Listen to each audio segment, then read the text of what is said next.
Qu'est-ce qui lui prend, Lafayette? Il s'est fait amputer ce fameux balai qu'il aurait lissé comme un soldat de plomb ou quoi? C'est notre faute à ta mère et moi. Nous lui avons conseillé d'assouplir le protocole pendant cette période de vacances, du coup, il se lâche. Je n'ai rien contre cet assouplissement, mais là, on ne va pas se mentir, c'est carrément du laisser aller. Ne sois pas si dur avec ce brave marquis, mon garçon. Il faut saluer ses efforts. De sa part, c'est tout à fait remarquable. Remarquable, ses efforts, je veux bien, mais exécrable ce manque de respect. Le plus gai luron. Je ne sais même pas comment je dois le prendre. J'ai une vague idée, mais il y a un sujet beaucoup plus fâcheux dont je voudrais te parler. Ta sœur. Fâcheux? Scandaleux serait plus approprié. Tu as entendu comment elle nous parle? Tu as vu ses coiffures, son maquillage d'Halloween? Tu as vu ses fringues? C'est l'horreur. Ta sœur a disparu. Fin d'après-midi, elle est partie se promener et depuis, plus de nouvelles. Vu son état perturbé, il y a de grandes chances qu'elle ait fugué. As-tu une idée de l'endroit où elle pourrait se réfugier? Ben non. Où a-t-elle bien pu se cacher, cette crétine? Je te l'ai toujours dit, papa, on n'a que des problèmes avec les filles. Vous avez chacun votre caractère, et je sais que vous ne manquez jamais une occasion pour vous étriper. Cependant, entre jeunes, il vous arrive de parler, de vous faire des confidences. Des confidences? Jamais, je ne sais même pas si elle est un amoureux.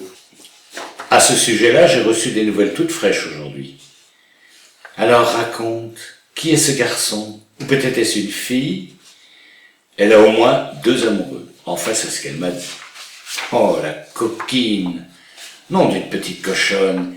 Elle cache bien son jeu avec ses airs de Saint-Denis-Touche et ses regards méprisants de première de classe.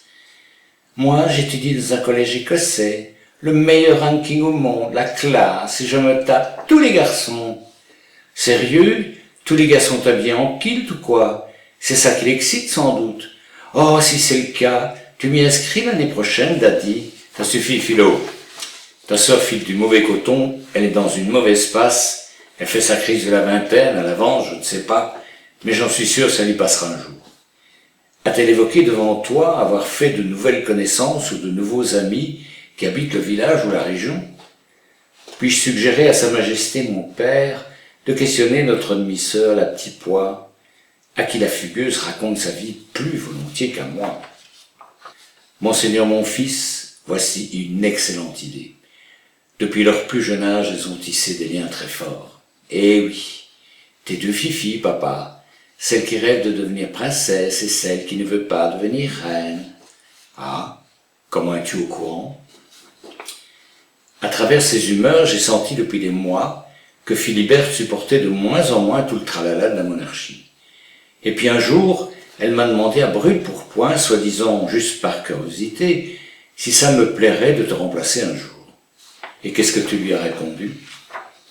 J'ai répondu oui, bien sûr, que ce serait tellement excitant, que je me ferais tailler de nouveaux costumes d'apparat pour chaque occasion, que je commanderais un trône aussi somptueux que celui de Cléopâtre, mais recouvert de peau de mouton, pour le moelleux, le confort de mes petites fesses. Elle a ri, l'idiote. Mais j'avais senti que sous le couvert de sa curiosité, elle cachait des raisons plus profondes. Toi, fiston, futur monarque de Malandry, oublie ça, veux-tu? C'est impossible. Et pourquoi pas? Parce que je suis un guéluron, sans doute? Pauvre Malandry, il est temps que cette vieille monarchie s'ouvre un peu sur la diversité, que diable. Tu comptes avoir des descendants, peut-être? Si mon chéri est d'accord, nous adopterons. Tu as tout faux, mon garçon, relis la loi. La couronne se transmet exclusivement par les liens du sang. Et alors, ce n'est pas un problème. Je peux très bien avoir une femme officielle qui sera épouse et reine et que je mettrai enceinte sans même la toucher. Et voilà, le tour est joué. De mieux en mieux. Penses-tu qu'il est possible de régner sur la Malandry pendant des années dans le mensonge le plus total? Une telle tromperie ne tiendrait pas longtemps. Tu serais contraint d'abdiquer. De toute manière, j'ai horreur des mensonges. Parfait, alors n'en parlons plus.